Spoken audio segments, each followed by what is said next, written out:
প্রত্যেকদিন সকালবেলা একটা ডিউটি হয়ে গেছে আমার, বাচ্চাদের স্কুলে নেওয়া এবং স্কুল থেকে নিয়ে আসা। প্রত্যেক কাজ থেকে আমার যদি রেহাই হয় বাচ্চাদের স্কুলে নেওয়া আনা বা রান্না থেকে, আমার কখনোই মনে রেহাই হবে না। ওদের বাবা তো স্কুলে নেয় না। সো হ্যালো এভরিওয়ান, আসসালামু আলাইকুম। সবাই কেমন আছেন? তো এই দেখেন ঘড়িতে এখন কয়টা বাজে, 4:36, মানে সকাল ভোর। এই 4:36-এ আমি উঠি, সব সময় নামাজ পড়ি। নামাজ তো পড়লে হয় না, নামাজের পরে অনেক দোয়া আছে। তারপর আমি ছেলেকে উঠাই, ছেলেকে নিয়ে বাসা থেকে 6:05-এ বের হই। তো আমার নামাজ পড়া শেষে ছেলেকে উঠালাম, ছেলে নাস্তা খেলো, একটা ডিম আর কিছু বিস্কিট দিয়েছি খেয়ে। তারপর ছেলেকে নিয়ে বেরিয়ে পড়লাম, এই যে লিফটে উঠলাম।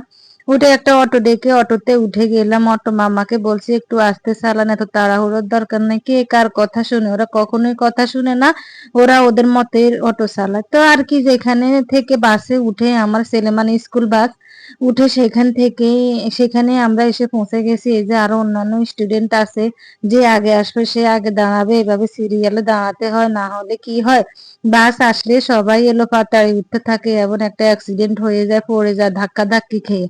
তাই এই নিয়ম করছে, যে আগে আসবে সে আগে দাঁড়াবে সিরিয়ালে, এবং সে বাস আসলে বাসে আগে উঠবে।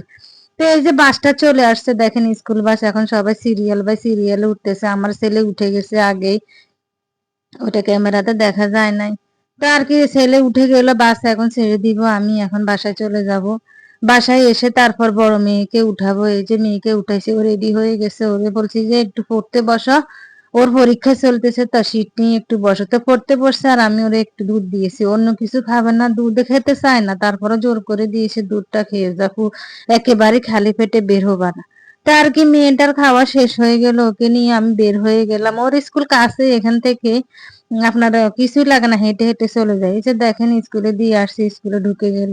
স্কুলের মিসেরা এই যে এক এক করে সবাই ঢুকতেছে আর মিসকে সালাম দিতেছে। তো আর কি, বাসায় চলে আসলাম। বাসায় এসে সবার জন্য নাস্তা তৈরি করছি। এই যে ফ্রোজেন করা পরোটা ভাজতেছি সবার জন্য। আমার কাছে বাহির থেকে ফ্রোজেন করা পরোটা গুলি আনা যে অনেক ভালো লাগে, অনেক সফট, চা দিয়ে খেতে অনেক মজা।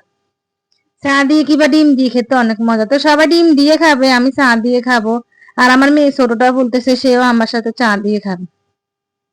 তো এক এক করে আমি সবার জন্য পরোটা গুলো ভেজে নিতেছি, আর আমার জন্য যেটা ভাজতেছি সেটা আমি তেল ছাড়াই ভাজছি। তো আর কি, আমার মেয়ে ছোটটাই ফাঁকি দিয়ে উঠে গেল, তাকে নাস্তা দিয়ে দিলাম। এই যে নাস্তাটা খাচ্ছে চা দিয়ে। ওর বাবা নিয়ে যাবে আজকে ওকে স্কুলে, আমি রেডি করে দিব। আমি বলতেছি আর আমি পারতেছি না, তুমি নিয়ে যাও। তার কি, ওর নাস্তা খাওয়া শেষ, ওকে রেডি করে দিলাম। ওর বাবা নিয়ে যাইতেছে, ওরও পরীক্ষা চলে। ওরা দুই বোন একই স্কুলে পড়ে। তো আবার মেয়ে ছোটটা ডে শিফটে পড়ে।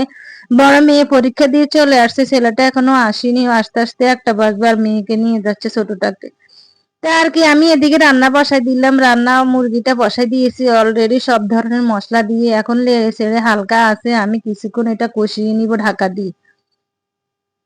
এই যে দেখেন আমার লাগতেছি, আর এই যে চুলা কিন্তু আমি ধরিয়ে দিয়েছি। তা আর কি, এদিকে মুরগিটা হতে থাক, আর আমি এই পাশে চুলায় আমি কি করছি, কই মাছটা ভাজি করে নিব। এই কই মাছটা দিয়ে আমি দুন্দুল রান্না করব। দুন্দুল দিয়ে কই মাছ রান্না করে বাচ্চারা খাবে না, তো তাই বাচ্চাদের জন্য একটা মুরগি রান্না করলাম। আর এদিকে আমার পর্দার কাপড়গুলো ধুয়ে দিয়েছি, যে ওটাতে বলছি একটা ব্লগে আয়রন করতে দিয়েছে। আয়রন থেকে এখন ওর বাবা নিয়ে আসছে, এনে এখন ঝুলাই দিতেছে আর আমাকে বকাঝকা করতেছে। এই পর্দার কাপড় খোলা লাগানো হচ্ছে ওর কাজ, আমি পারি না, এই জন্য আমার বকতেছে। তা আর কি, আমার রুমের পর্দার কাপড় লাগানো শেষ। তারপরে দিয়ে বেডরুম আর একটা ছিল, যে ওইটার পর্দার কাপড় লাগাই দিল। এদিকে আমার কই মাছটা ভাজা হয়ে গেছে, এখন আমি দুন্দুলটা বসাই দিব।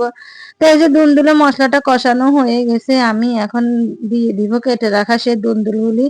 দুন্দুল রান্না করতে সময় বেশি লাগে না, এটাতে পানিও দিতে হয় না, এটা গায়ে থেকে পানি বের হলে ওইটা দিয়ে রান্না করা হয়ে যায়। তা আমি এখন লেড়ে ছেড়ে হালকা কিছুক্ষণ ঢাকা দিয়ে রান্না করে নিব, তাহলে দুন্দুলটা সিদ্ধ হয়ে যাবে তাড়াতাড়ি। তো এটা আমার দুন্দুলটা রান্না করা হয়ে গেছে দেখেন। আর আমার ওই যে মুরগিটাও পাশে দিয়ে রান্না করা হয়ে গেছে। তা আর কি, আজকের ভিডিও এখান পর্যন্ত। সবাই ভালো থাকবেন, সুস্থ থাকবেন, নিরাপদে থাকবেন, সবাই দোয়া করবেন আমাদের জন্য। আর ভিডিওটি ভালো লাগলে লাইক কমেন্ট শেয়ার করবেন। সবাইকে আল্লাহ হাফিজ।